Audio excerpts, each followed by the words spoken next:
When I turned 29, my boyfriend at the time and I split up, and I couldn't wait to get out of our apartment and move into a house of my own. And even though the place I found was small, I finally managed to do it. It was a tiny one-bedroom house with a large basement for storage and laundry, and at first, it seemed like everything I could dream of. Little did I know that the home's basement would turn my dream house into a house straight out of my nightmares. Things weren't off to a great start when I first moved in. It must have only been there for about 3 days when I went downstairs to do my first load of laundry in my new home. It was just after dinner, around 7 at night, and I made sure to turn the light on as soon as I made it to the bottom of the basement stairs. As soon as it was lit up, I took a quick look around. I couldn't help but feel uneasy. But at first, I was pretty sure it was only because I was in a basement by myself. I figured that anyone would be freaking out, but that was when I saw it. Sitting on the floor right beneath the small window at the top of the basement that sat lawn level and looked outside was a small piece of paper. I felt my stomach turn. Once again, I looked around to make sure that nobody was in the basement with me, and then I walked over and picked up the piece of paper. I dropped it back to the floor almost immediately after reading the first line, which had my name in it. I frantically looked around, afraid that I was being watched, but eventually picked up the note and began reading it. Chills ran through my body as I read the words. "Dear Maggie, I'm glad to see you're in good health. You can always feel safe within these walls, for I'll be here with you. Signed, XOXO."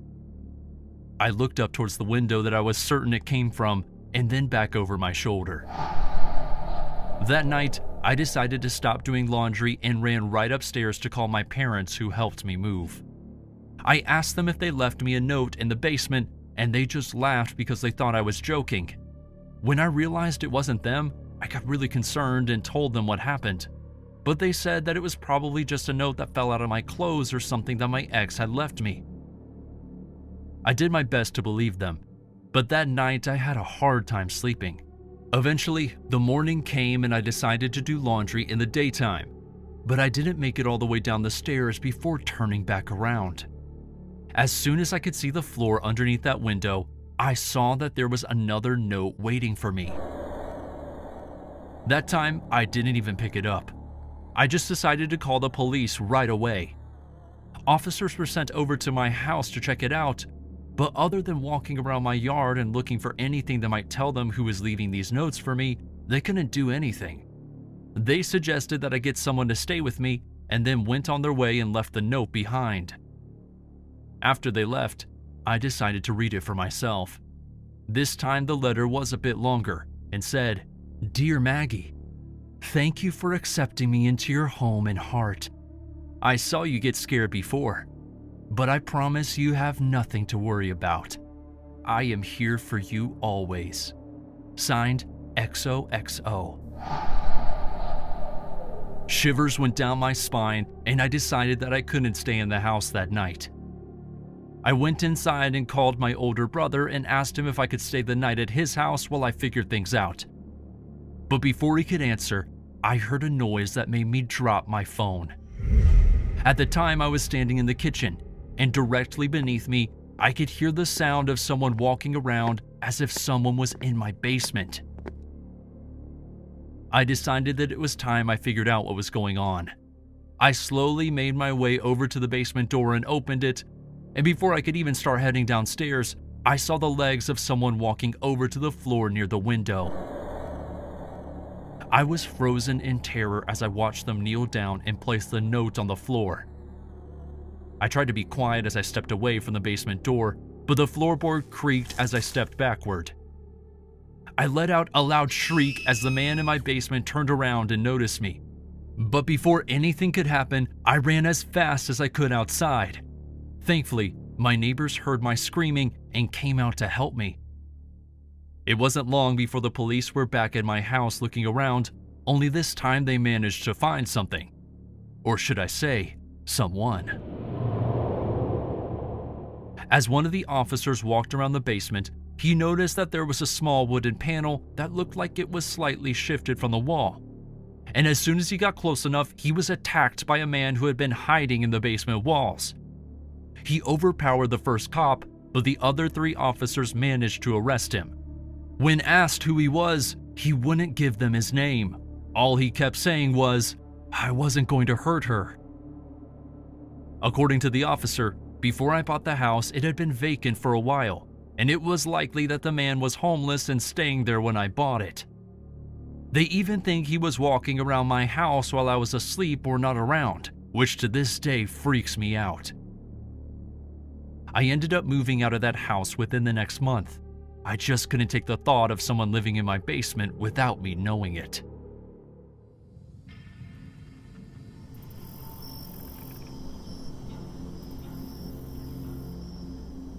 I'll never forget that night. I had lived in my house at that time for about 2 years, and at that time specifically, I was living by myself. For the most part, I loved that house, though I was never really fond of the basement, and for good reason. That night, it was raining outside and I had gotten home from a late night shift.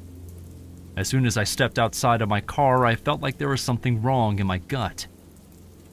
I walked up to my front door and went to unlock it, but noticed that it was already open. I thought about it for a minute before walking inside because I was almost positive that I locked it before leaving. This put me even more on edge than I already was, but I knew that I had to go inside. I walked in, and normally I would have taken the time to take my shoes off, but I wanted to make sure that no one had broken in while I was at work, so right away I started looking around. I walked into the dark living room and flipped on the light switch, but there wasn't any sign of anyone being there. I did the same thing in the kitchen and the bedroom before finally feeling like I could relax. As soon as I sat down on the couch to take my work boots off though, I stopped myself and then looked over to the hallway as I realized that the basement door was open. I didn't do that, I thought to myself.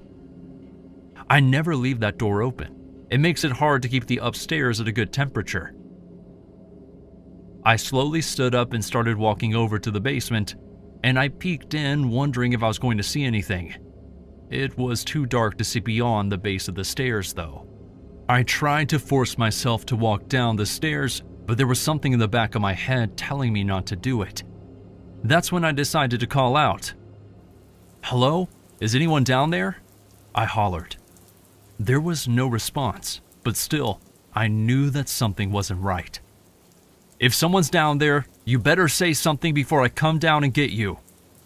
As soon as I finished that sentence, I felt myself start getting a bit shaky. And at that moment, there was a flash of lightning that illuminated the house around me through the windows. That includes the small windows that lined the upper walls of the basement. I almost fell backward when the lightning flashed, revealing a face at the bottom of the stairs.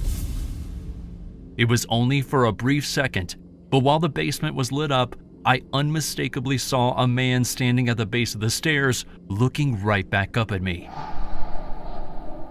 I instinctively took a step back, but before I could say or do anything, the man rushed out of the darkness and up the stairs in my direction.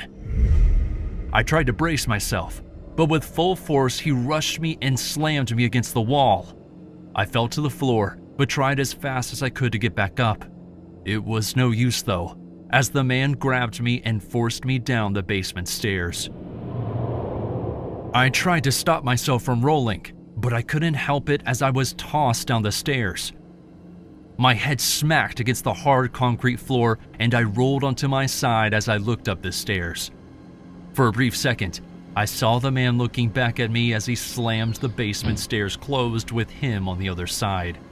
I tried to get up, but my head was pounding and I couldn't really see much. The only light in the basement came from the brief flashes of lightning outside, and in those moments, I could see the small puddle of blood from my head wound. As I was laying there in the darkness, I could hear whoever it was in my house upstairs tossing everything around as if they were looking for something valuable. After a few minutes of laying there, I started to be able to think a bit more clearly. And even though I couldn't get up, that didn't mean I couldn't move my arms. I slowly rolled myself over enough to reach into my pocket and pull out my cell phone. The screen was cracked after the fall, but thankfully it still worked. I called 911 and the dispatcher told me that police and ambulance were on the way. It took about 10 minutes before I saw the flashing lights, and in that moment, I heard the unmistakable creaking sound of the back door being thrown open as my assailant attempted to run away. They managed to make it out of my yard, but the officers managed to find him 2 houses over, hiding in the neighbor's shed. Once they found him, they saw that he had a few chains and watches that I owned, as well as my car keys, as if he's going to steal my car as well. That was the only time I've ever not felt safe in my own home, and I hope it never happens again.